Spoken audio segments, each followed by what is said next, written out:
ලංකාවට අපි සල්ලි යවවුවට පස්සේ මොකක් හරි ක්‍රමයකින් වැරද්දක් තිබ්බොත් අපි ඒක කොහොමද හරි ගස්සගන්නේ කියලා. ඔයා ලංකාවට සල්ලි යවවුවට පස්සේ ඔයාගේ අතට හම්බෙන අන්තිම රිසිප්ට් එකේ ඔයා මොකක් හරි වැරද්දක් දැක්කොත් උදාහරණයට යවපු කෙනාගේ නම නැත්නම් account number එක branch එකේ නම මේ වගේ මොකක් හරි වැරද්දක් දැක්කොත් ඔයා කරන්න ඕනේ amendment කරන එක.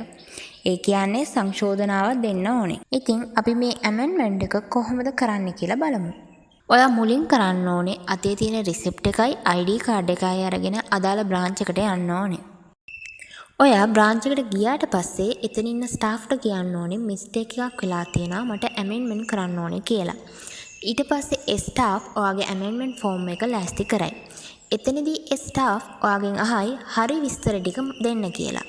ඔයා එතකොට නිවැරදි කරන්න ඕන විස්තර ටික ඒ ස්ටාෆ්ට පැහැදිලිව දෙන්න ඕනේ. ඔයා කියපු ඒ විස්තර ටික ස්ටාෆ් සිස්ටම් එකට දාලා ඔයාට අලුත් වවුචර් රිසිප්ට් එකක් දෙයි.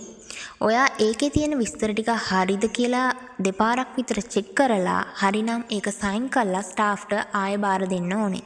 ඒකත් එක්කම ඒ amendment එකට amendment ගෙවීමක් කරන්න ඕනේ. ඒකත් ඔයා ඒ ස්ටාෆ්ට දෙන්න ඕනේ. අන්තිමට ඒ ස්ටාෆ් amendment ටිකට් එකක් ඉෂුව කරයි. ඊට පස්සේ ඔයාට එයා රිසිප්ට් එකක් දෙයි. ඒ රිසිප්ට් එකේ ඔයා චේන්ජ් කරපු විස්තර ටිකයි amendment එකට දුන්න ගාණයි දාලා තියෙයි. දවස් 3ක් ඇතුළත මේ amendment එක ඉෆෙක්ට් වෙයි. තව විශේෂ දෙයක් කියන්න තියෙනවා. ඒ කියන්නේ ඔයා amendment එක කරාට පස්සේ ලංකාවේ තියෙන බැංකුවල ඒ amendment එක accept කරොත් විතරයි ඔයාගේ amendment එක වැඩ කරන්නේ. එහෙම නැති වුණොත් ඒ සල්ලි එයාලා ආපහු refund කරනවා. ඒ වගේම වෙන account number එකට ඒ සල්ලි ගිහිල්ලා තිබ්බොත් ඒ සල්ලි ඔයාට ආපහු refund කරගන්න අමාරු වෙයි.